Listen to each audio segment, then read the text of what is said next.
Okay. So, to the agenda, Bernie, first item on the agenda is the UN discussion proposed areas for zoning. Okay. Is that? I'll jump right in if you want me to. Okay. Okay. I put these maps in pretty much chronological order here, or an order that I'll just walk through, and hopefully you can understand it. Please ask questions. The first map that I put in here looks like this. This was the original map proposed by the EEZ subcommittee of Ready that first went to City Council. It is 26, it was the one that's 26 census block groups. Now the reason I included this map in here also is it's the best map that shows the boundaries outlined in orange of what the individual census block groups look like. And you can see they're odd shapes, various shapes, but that's the one that shows you really the best outline of what the individual zones are. So when the subcommittee, the last subcommittee, the EEZ Advisory Board was meeting, they took the map and initially removed 6 census block groups, and then 2 more census block groups and had it down to 18. And then the discussion went into, what if we remove downtown? Can we still have a zone that is eligible or that would qualify? And so we looked at that, and the answer was yes. And then the committee asked us to look at multiple zones. Can you make multiple zones? And the answer was yes. And so these next several maps in here are basically where that last committee left off, and the last maps that Ready asked the state to produce for us. So the next thing in your packet there is the report called 16-3, and a map of what we are calling the North Zone. Put this up here to the public.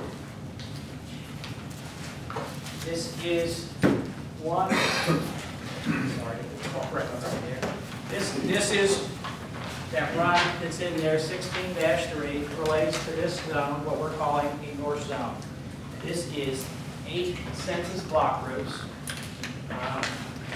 area of about 13.28 square miles, and with one exception, all of those census block groups were on the original map and have been discussed. The one that has not been really discussed too much was the addition of this census block group right here.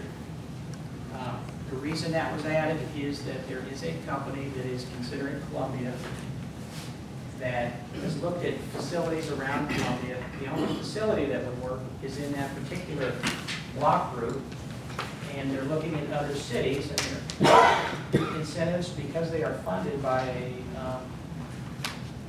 an outside firm, an outside investor, their incentives are important to be considered for the location. So that is one new census block group that is added to that North Zone. So that's the one 8. Can you maybe spend a little time reviewing what that zone is, for the boundaries of it? What the boundaries are? Because I think since we have a new committee here and all, we probably want to really dig into what's included in all these boundaries anyway. I'm thinking for everybody. Yeah. And just from that, let me jump ahead too. In your packet, we had gone through in the past a PowerPoint presentation that really looked at 3 things in each zone: what available sites and buildings are in the zone, and what companies are in the zone that might be eligible for this program. And so behind that North Zone in your packet is basically the map that John asked for, kind of like dots on a map or pinpoints of what's in the zone. So maybe I can just kind of run through this real quick. This is Interstate 70. This is Route B up here. And so what we're looking at in terms of the Enhanced Enterprise Zone, we've got I'll just start with companies. Down here, Weaver Manufacturing, American Air Filter, Quaker Oats, Schneider Electric, 3M, Kraft Foods, Environmental Dynamics, Engineered Plastic Components, Honeywell, and JM Eagle. All of our major manufacturing firms are all in this corridor right here. A couple other manufacturing firms that could qualify this program are also down here. You have Metal Culverts is over here, manufacturing firm right off of basically north of Vanderbilt over by Ellis Michelle, and you can see it from Interstate 70. Got a company, for example, Brake Printing over here. And then our other industrial areas head north up this corridor. This is Boone Industrial Park, where you have Premier Packaging and Paper and another smaller manufacturing firm here. And over here is Tower Industrial Park, which is basically a small park right now. So those would be businesses that would be in here in terms of available industrial sites. We have this, let's see, the Hinshaw site is over here on both sides of the that's a 70-acre site and a 25-acre site over here that is due south of 3M. And right now it's basically farm ground that is up for sale as M1 zone property. You have just north of Waco Road up here is the Cedar site. This is a certified site that is over 100 acres. It's available for industrial development. Up here, this is the Ewing site, Ewing Industrial. There's a portion of it that is in the city, and it actually extends way out here to the east. So this is a big corridor in terms of future industrial sites. Also over here in Boone Industrial Park, we have some empty buildings, 86,000 square foot available building over here that's empty. Another potentially large industrial building over here. We have an industrial building that's up here that's about 25 to 30,000 square feet and land up here. So that would be where future sites would be for businesses. When you say certified site, you use that. I'm sorry. What does that mean? Okay, certified site is basically it's a program offered by the Missouri Department of Economic Development that is a documentation process for an industrial site, where you have to document ownership, clear title, phase 1 environmental review, geotechnical reports, that includes soil borings, cultural resources assessment, and that infrastructure is in place, or if it's not in place, you at least have an engineering report that tells you how much it's going to take to run water or sewer or electric. And then you document that, and it's that thick, a book, and then it's reviewed by an independent board that includes people from utility companies and different state agencies to see that you meet the requirements for the certified site program. The first certified site in Missouri was this Ewing site up here. As you saw in the paper this week, that actual site was foreclosed on. We still think it's a very good site for development. Cedar site is here. We actually have 3 sites. We're the only community in the state that has 3. The other one would be the Cedar site, which is a city-owned. The city has an option on purchasing that. That is due north of 3M. And then Discovery Ridge is also a certified site. That's when it's south. That's the one that's in the south zone that I'll show you in a minute. Thanks. Okay. Let's see, where was it? John, did I answer your question? Yeah, I guess the question was just for everybody, so we have more information. There is a copy of the PowerPoint with the photographs I used in your materials there, so if you want to see actual facilities, and I've also identified which census block they're in. And obviously, I think some of the discussions around sensitivity as we add and take sites out, how much, how many homes are in those areas and things like that has been a sensitive issue we'd like to make sure we're aware of how many residential are we impacting, because obviously as we're aware, that's a major concern.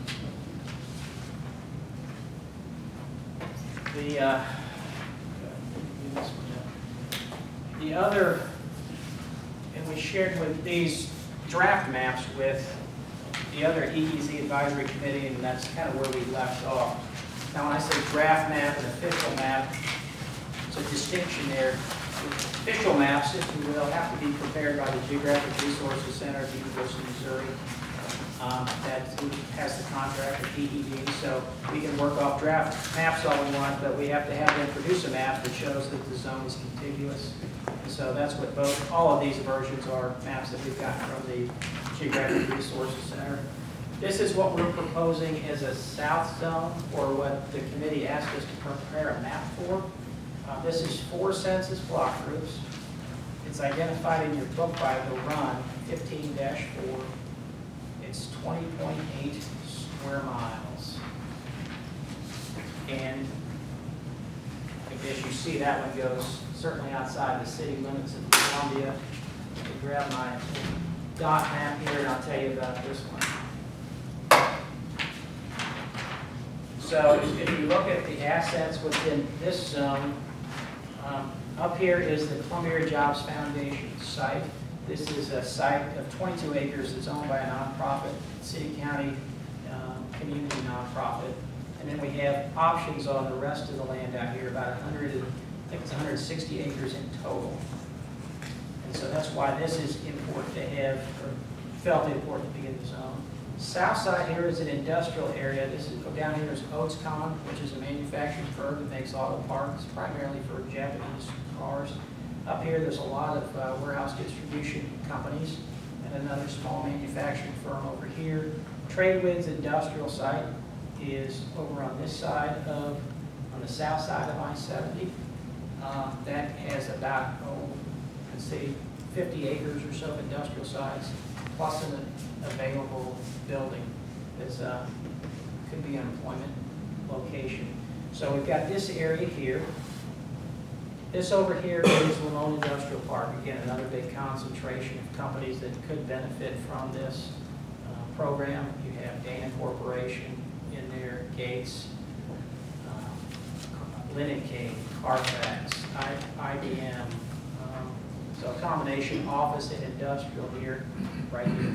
Discovery Ridge is down here, Discovery Ridge Research Park, where ABC Labs and Radel is. Over here.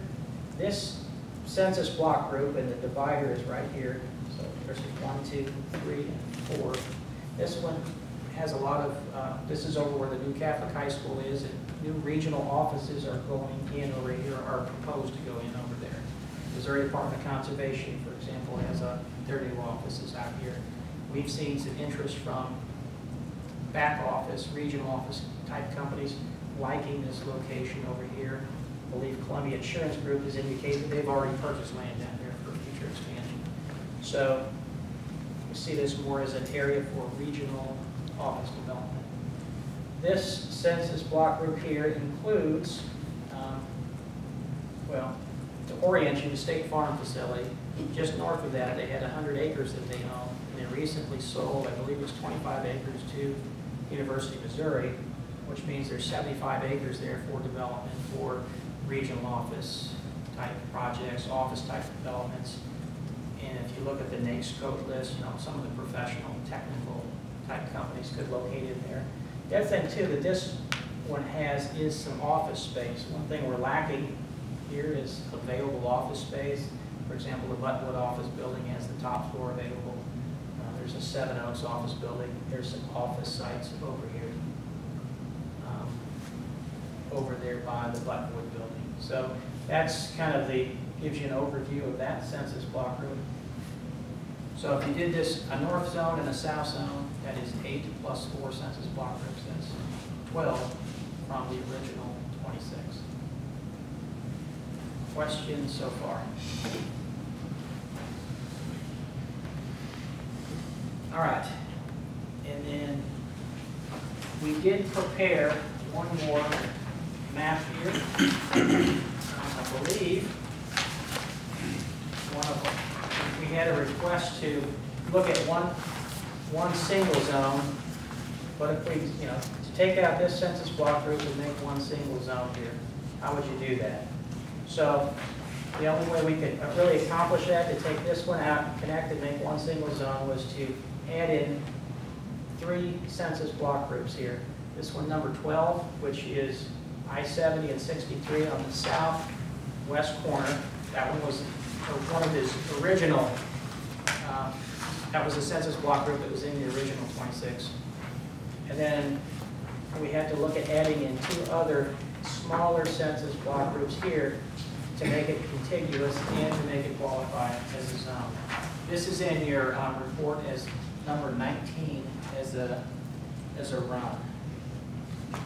Bernie, my recollection is when we talked about what are the pros and cons to having 1 versus 2, and there didn't seem to be any real cons or negatives to having 2 zones that I can remember. Could you talk to that a little bit? Sure, there's not too, it's basically administrative. If we're going to do 2 at the same time, could be 2 applications. You could use the same board. But other than that, it's basically, in your application process, what are the sites, what are the companies in there, a little bit of narrative change, but there's, there wasn't that much difficulty to do 2 zones as it was to 1. I think there was just a request to see an alternative here to 2 zones. And keep Yes, it and the reason I bring that up is that we didn't want to be, if we felt the right thing to do was to remove the downtown area, we didn't want to be impacted by our ability not to have 2 zones. Correct. If that makes sense. Yeah. If we feel the right thing to do is not to have the downtown included, that 2 zones is not an issue, really. Yeah.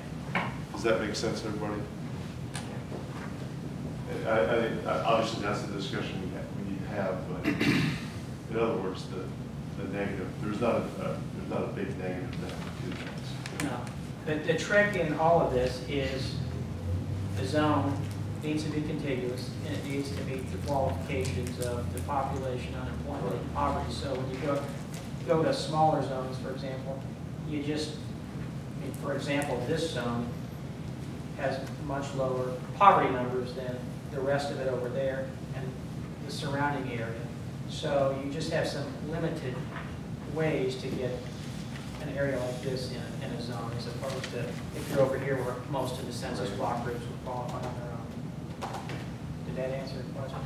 Yes. So, yeah, I mean, in terms of 1 zone, 2 zones, I don't think it's a major difficulty. If you're thinking ahead, though, I mean, and you want to add something in the future, is it going to qualify and can you make it qualify without being a major question? Greg, you run through the additional block groups in the combined map again, just so I missed that. Oh, okay. Yeah. Good point.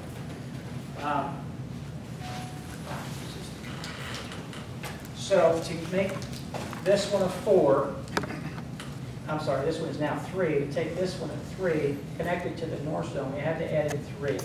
This one here, which is number 12 on your map, and then this new one is 28 and 29. Now these are smaller, basically residential census block groups over here, which had not been previously discussed, or where they were not on the initial 26 census block group map. But we just wanted to go through the exercise to see what it would look like and how we could connect it and still make 1 zone. And which numbers are those? 28 and 29. Okay. As I was going through the maps here, though, should be about the last thing in there is a map, basically a renumbered map of 1 through 29. And in front of it is this. This is to make it easier for you, we put them in, these census block groups have, long numbers. We numbered 1 through 29, and there's a map in there with each individual census block group numbered 1 through 29. So you can look and see what the particular poverty, unemployment, population numbers are for each of those.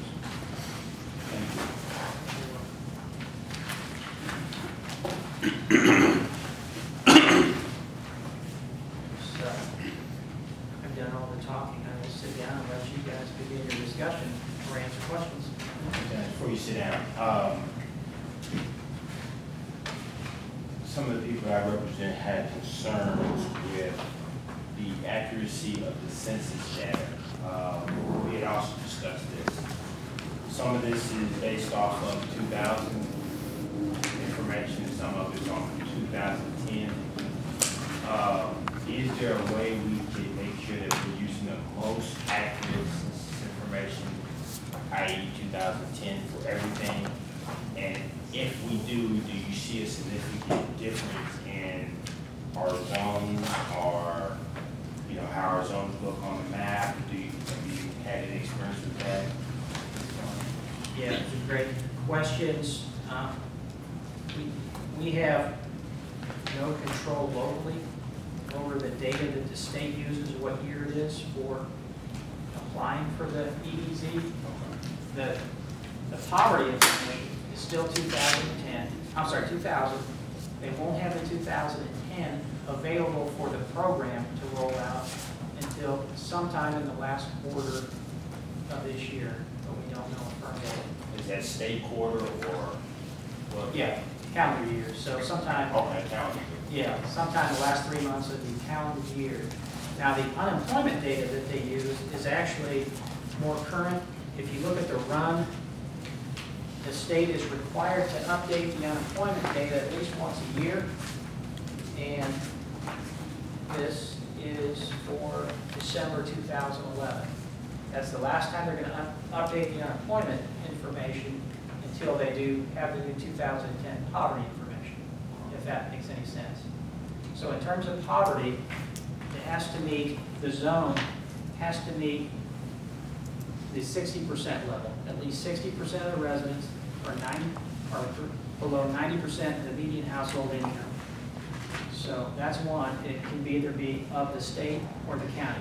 That's qualified one. The unemployment rate of the zone has to be higher than either the county or the state, one of those. So I think that answers your two Yeah, questions. it does, but it also brings up another question. Okay, we're rocking and rolling on these zones, to get these things approved, the new census data comes out, we're basing all our information on what's available in 2000. 2010 information comes out, our pictures start looking different. How does that affect our application process? How does that affect our maps? Are we locked in once we make these commitments? How does that work? So I think the way to answer that is there are, as these other programs roll out their new criteria, for example, the Rebuilding Communities Tax Credit Program uses different numbers, but they have the 2010 data. That is a program that a big part of Columbia qualifies for that under the Rebuilding Communities, and it's in quotes, distressed community. That goes from basically business loop between Providence and College all the way down here to Gans Creek. The 2010 looks almost identical to the 2000 under that program. So I don't see that the poverty numbers are going to change that much. There's going to be a few areas and a few census blocks, like this gentleman with Vanderveen. Vanderveen was completely different back in 2000 and 2010. Their poverty numbers there will obviously be much lower. I would imagine over here, maybe in this census block group, where you've had a lot of new development, new housing development, but for the more established areas, I'm not seeing that there's a big difference in poverty numbers, poverty data for these areas here. I don't know if Mike, if you have any other, we've had other people look at that. We're just, keep in mind in 2000, the unemployment rate in Boone County, was sometimes under 1%. We were 0.8, I think, in 2000. We were historically much higher than we've ever been. We've had more manufacturing jobs, they had higher wages. So, and with some of the poverty information that's been in the paper lately, when you're talking about the poverty statistics for the school board, Yeah.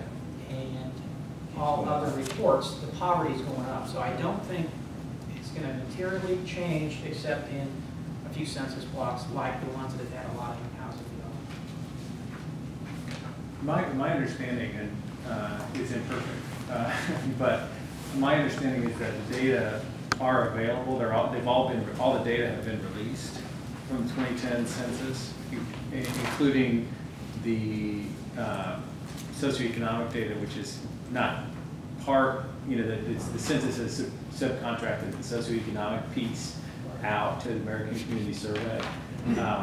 And they've released more recent data than the 2000